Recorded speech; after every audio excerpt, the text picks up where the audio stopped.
Sabe, gente, eu gostaria de falar hoje, eu vou ser breve, mas um ponto fundamental. Jesus fala hoje no capítulo 12 de São Lucas: vós sabeis distinguir até aspectos da terra, mas não sabeis do céu. É interessante que cada tema que eu trago aqui na sexta-feira, parece que tem gente que começa a ligar as coisas e perceber: poxa, por que eu não pensei nisso antes? E hoje eu gostaria de falar com você que às vezes até diz assim: parece que a minha vida não vai para frente. Eu vejo a vida dos outros, parece que dando certo, gente contando testemunho, mas a minha vida às vezes está travada. E olha que tem gente dentro da igreja que está nessa situação. Eu gostaria de falar com você hoje. Sabe, a gente tem uma palavra que a gente ouve desde criança. A mãe e o pai sempre falam que a gente deve ser crianças obedientes.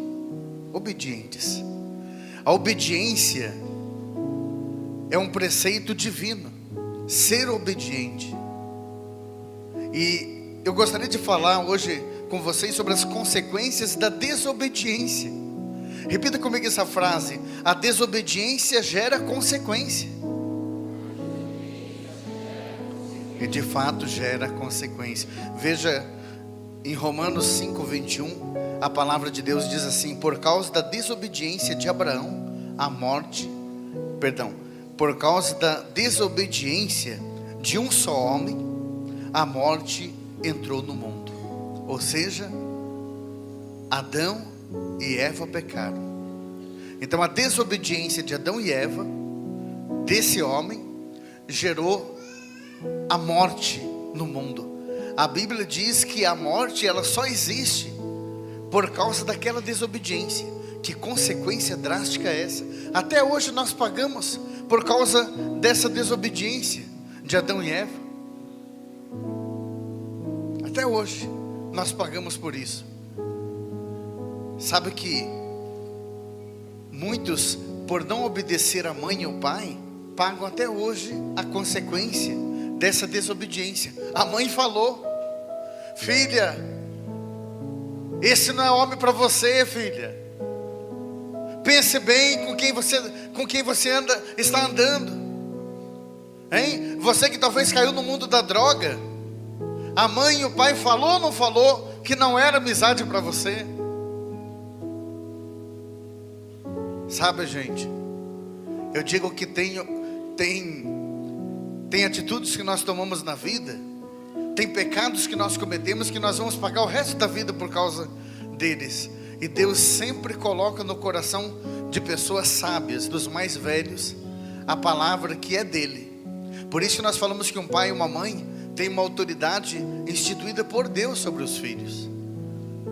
Sabe, jovem, você que está me ouvindo agora, eu sei que às vezes a mãe dá até uma de chata, porque de tanto que ela fala. Mas para pensar se Deus não está falando ali, através da mãe, através do pai. A desobediência às vezes vai fazer com que você sofra a vida inteira. O que tem de casais frustrados que vêm até o padre? Esse tempo teve um homem que veio falar comigo da mulher. A mulher estava junto, inclusive ele reclamando. Ele dizia: padre, pode pegar para o senhor. A frustração de ter casado com uma pessoa que no fundo não era para ele. Depois eu comecei a estudar um pouquinho a história deles no atendimento espiritual. Eu percebi, foi tudo precipitado. De uma hora para outra se conheceram, quando viram já estavam casando. Sabe, quando nós somos obedientes a Deus, a vitória vem sobre a nossa vida.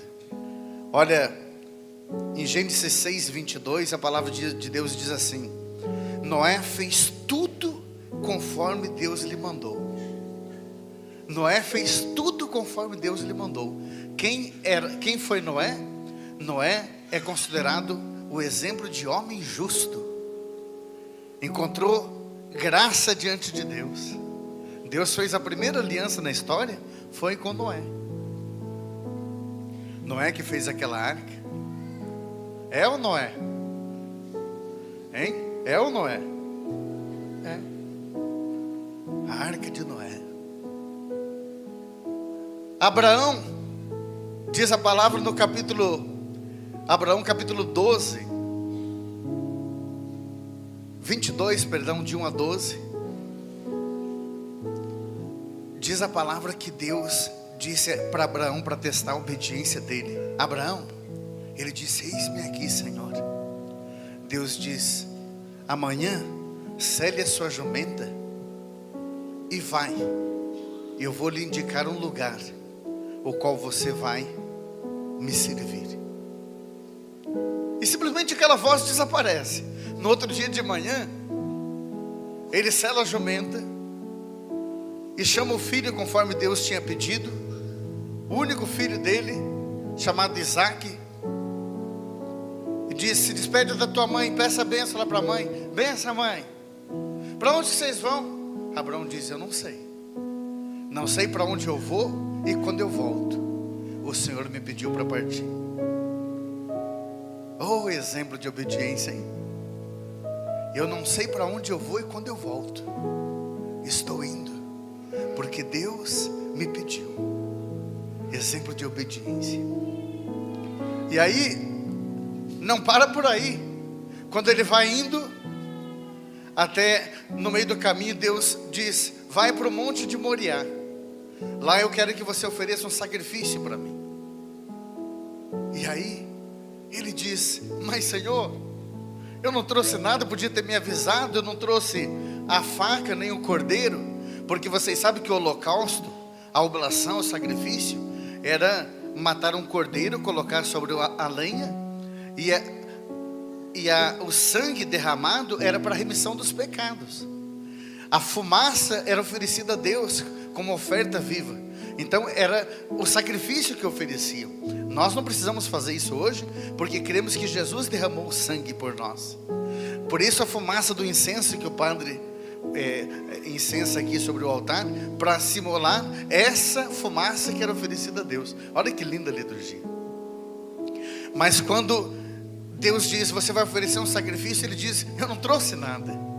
E aí Deus diz: eu não quero o melhor novilho, eu não quero o melhor cordeiro. Hoje, Abraão, eu quero o seu próprio filho, o único filho a quem tanto amas. Eu quero ele em sacrifício. Eu assisti um filme uma vez chamado Sacrifício de Isaac. Oh, Jesus. Ainda bem que eu estava sozinho, porque eu não gosto de chorar na frente dos outros. Quando Abraão ia subindo o monte de Moriá e a criança ia atrás, o pai deu para ele algumas lenhas, e a criança no meio do caminho para e diz: pai. O pai já estava mais à frente, com o olho nadando em lágrimas. Ele diz: pai, o senhor, hein? Eu estou com a lenha, mas o senhor esqueceu do mais importante, pai. Cadê o cordeiro? E o pai sabia que seria o próprio filho. E diz assim: filho, você está lembrado que o pai sempre ensinou você que se você for obediente, você nunca vai errar? Está lembrado que o pai te ensinou, filho? Sim, pai. Então, filho, apenas traga a lenha e obedeça a seu pai, até no último instante, porque o pai está obedecendo a Deus, filho, e Deus vai nos providenciar o cordeiro. E ele continua, vai cantando, feliz da vida. E quando chega até lá, o pai ainda naquela esperança de que talvez Deus podia mudar de ideia, prepara a lenha, olha para o céu, não consegue disfarçar as lágrimas. A criança até pergunta: por que está chorando, pai? Filho, se o pai pedir uma coisa para você, você faz, filho? Faço, pai. Sem questionar, filho? Sim. Deita sobre a lenha. A criança deita, achando até que era brincadeira. Nós vamos brincar, pai, de sacrifício? O pai disse: vamos. Fecha os olhos, filho. Pega a faca ergue para o alto, e quando ele toma aquele fôlego, aparece o anjo: Abraão, Abraão, eis-me aqui. Não faça nada contra o teu filho Abraão. Hoje Deus sabe que você teme a Ele. Desde agora, Abraão, você será considerado como o pai da fé. Todas as gerações saberão que você é exemplo de obediência a Deus. E Abraão,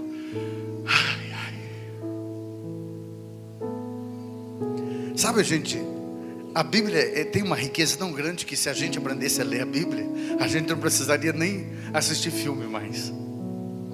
Para dizer que quando a pessoa obedece a Deus de verdade, a pessoa alcança vitórias na vida, a pessoa passa a ser reconhecida. Tem gente que cresce financeiramente, tem gente que cresce espiritualmente, psicologicamente, tem gente que se torna grande só por causa da obediência a Deus. Mas eu conheço muita gente tão desobediente, que às vezes Deus já chamou você para subir uma pastoral na igreja. Deus já falou com você para você perdoar aquela pessoa que você já disse que não perdoa, e pronto. Mas você não consegue ser obediente. Me perdoe dizer, filho, é por isso que a tua vida não vai para frente. Hein? Como que está a tua família? E a família como que vai? Talvez você possa até dizer: padre, se o senhor soubesse a situação que está lá em casa, posso fazer uma pergunta? Você é obediente? Não precisa me responder. Será que não está faltando obediência aí? Porque Jesus diz: se um apenas se converte, pode salvar a família inteira. Não é uma contradição? A tua família está uma M, e você diz que tem tanta fé. Não está faltando obediência? Será que você não tem pecados aí, pecados até graves que você está cometendo, e como se nada tivesse acontecendo? Hein? Vi uma mulher conversar comigo um tempo e dizia assim: padre, eu não sei o que acontece com a gente, que eu com meu marido, por causa de pequenas coisinhas, a gente briga, é um pé de guerra. Olha, padre, que eu sou fiel, estou dentro da igreja, agora subi, tem uma pastoral. E conversando com ela, quase que eu não pergunto, hein? Eu disse: filha, só uma pergunta, porque eu vou rezar por você, eu quero entender a tua situação. Deus vai falar comigo. Você é casada na igreja, né? E ela disse: padre, não sou. Mas por que, filha? Padre, o senhor sabe como que é, né? Eu quero casar, se vestir de noiva, eu quero enfeitar a igreja, eu quero fazer uma festa. Quanto tempo faz que você está junto com teu marido? Padre, já faz uns 8 anos. Fala a verdade, você já ouviu muito nas minhas missas o padre falando da importância do matrimônio, né? Já. Fala com o teu marido, filha. Fala com o teu marido. Seja obediente, filha. Seja obediente. Deus vai comprar briga para defender vocês. Satanás vai ter que respeitar vocês. No próximo atendimento ela veio e ela disse: padre, o meu marido só não chamou o senhor de santo. Diz que quem resolve lá é ele. Paciência, né, filho? Padre, até queria, mas o senhor sabe, né? Interessante que, sabe, gente, isso não me trouxe satisfação nenhuma. Mas quando eu atendi o marido dela, que vinha depois falar comigo depois da missa, se eu tinha um minutinho para ele, desempregado, está desempregado, está passando agora por depressão, até por causa da falta de emprego. Me deu vontade de dizer para ele: por que você não obedece a Deus para ver se a tua vida não vai melhorar? Está indo de mal a pior. O padre falou com a esposa sobre a importância do matrimônio. A esposa foi falar com ele e ela contou tudo. Que esse padre entende de casamento, porque ele não casou. Seja rebelde com Deus, filho. Filha, seja rebelde com Deus para você ver onde você vai parar. Não venha com o nariz empinado para Deus ensinar o padre a rezar a missa, não. Isso é perigoso. Porque quem é obediente a Deus tem vitória. Agora, repita comigo essa frase: a desobediência gera consequência. Sabe, Deus está esperando. Deus está esperando talvez respostas tuas aí. Olha, tem gente aqui que eu sei que pela obediência que teve a Deus, deixou uma vida desenfreada, mudou os costumes, hoje é uma pessoa de mais oração e está trazendo a família para a igreja, está trazendo amigos para a igreja, tem história para contar de obediência. Quem já fez essa experiência, levante a mão. Faça assim para Jesus. Olha que bênção. Vamos dar uma salva de palmas para o Senhor? Obediência. Sabe, às vezes a gente não nota a questão da desobediência. Tem um ditado que diz assim, que quem obedece tem juízo. Já ouviu falar isso? Tem uma história que diz que lá no céu, diz que estava uma bagunça lá, e São Pedro foi por ordem na casa, e São Pedro disse: eu quero que fique do meu lado direito os homens que eram submissos às suas esposas, os homens que eram até meio que mandados, vão ficar do meu lado direito. E do lado esquerdo, só os homens que de fato eram lá, impunham a ordem na casa, que é eles que mandavam. Diz que a maioria dos homens ficou tudo do lado direito, só um baixinho assim, magrinho, ficou do lado esquerdo. São Pedro disse: mas que vergonha, hein, camarada? Dê uma olhada, vocês sendo mandados pelas esposas. E aquele homem com a cabeça baixa assim, ele disse: tamanho não é documento mesmo, hein? Conte pra gente. Disse pro baixinho: conte pra gente, como que você fazia para mandar lá? Ele deu uma olhada para a esposa só deu uma olhada de lado para ele. Ele disse: não sei de nada, a minha esposa me mandou eu ficar aqui. Oh Jesus. Moral da história: obedece quem tem juízo, né, gente? Diga assim comigo: se eu for obediente a Deus, for obediente a Deus, se eu tiver uma obediência cega, se eu tiver uma obediência cega, as coisas vão melhorar. as coisas vão melhorar. Sabe, às vezes as pessoas perguntam pra gente: e daí como que vai a vida? Como que está a saúde? Como que está a família? O dia que você for obediente a Deus, você vai ter história para contar, filho. Porque quer um termômetro para testar a sua obediência? Eu sei que nem sempre isso dá certo, mas quem não vem a Deus por amor, vem pela dor. E Deus sabe como é que Ele vai endireitar você. Se você não é obediente, Deus começa a favorecer a dor. Já que não veio por amor, vai vir pela dor. É por isso que às vezes a saúde não vai lá, aquelas coisas. É por isso que às vezes não tem muita história para contar de fartura. Tem gente que alcança milagres aqui que a gente fica abismado. Mas vai dar uma olhada na vida dessas pessoas que voltam felizes para casa. É porque o padre prega e começa a colocar em prática o que o padre está pregando. Não dá um passo se não for da vontade de Deus. Quem crê que o Senhor tem bênçãos para os obedientes, diga amém. Amém.